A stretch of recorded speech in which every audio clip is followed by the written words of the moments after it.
আপনার কাছে ধনী হওয়ার সংজ্ঞাটা কি? এটা হচ্ছে মূল বিষয়, তাই না?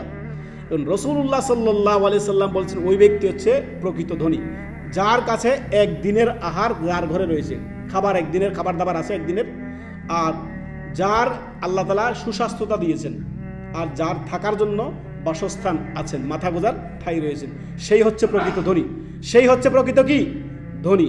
এখন আপনার কাছে ধনীর সংজ্ঞা হচ্ছে লক্ষ লক্ষ কোটি কোটি টাকার মালিক হতে হবে, হারাম হালাল খেয়ে বিভিন্ন জুলুম অত্যাচার করে মানুষের টাকার সম্পদ অট্টালিকা আপনার জায়গা জমির আপনার কি করতে হবে, কোটি কোটি টাকার মালিক হতে হবে। এটা হচ্ছে আপনার আমার কাছে কি আপনার ধনী হওয়ার সংজ্ঞা। রাসূলুল্লাহ সাল্লাল্লাহু আলাইহি ওয়াসাল্লামের কাছে এমনটি ছিলেন না।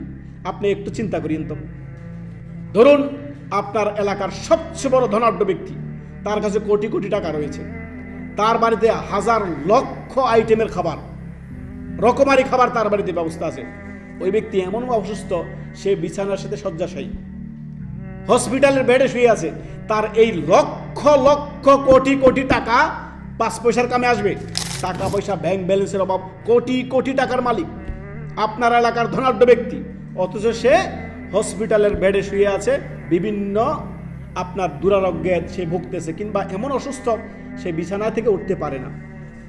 সে বেশি ভালো নাকি আল্লাহ তাআলা আপনাকে সুস্থ রেখেছেন, 2-4টা ডাল ভাত খেয়ে আপনি সুস্থ আছেন, কে ভালো বেশি? আল্লাহু আকবার। সুখের সংজ্ঞাটা দেখুন।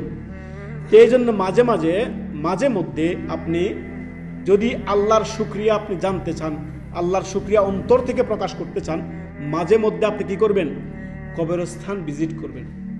দেখবেন সেখানে দুনিয়ার পুঁজিপতি, দুনিয়ার কোটিপতি, দুনিয়ার সবচেয়ে ধনকোপেরা শুয়ে আছে সেখানে।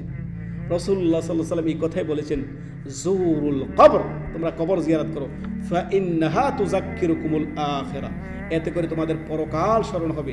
এই ধনাঢ্য ব্যক্তি, কোটি কোটি টাকার মালিক, আপনার এমন ঘরে, বিলাসবহুল ঘরে, 5 স্টার 5 তারকা হোটেলে থাকে, ওই ব্যক্তির জন্য মাটির ঘরে 3.5 হাত জায়গা বরাদ্দ রয়েছে। আল্লাহু আকবার, আল্লাহু আকবার, আল্লাহু আকবার।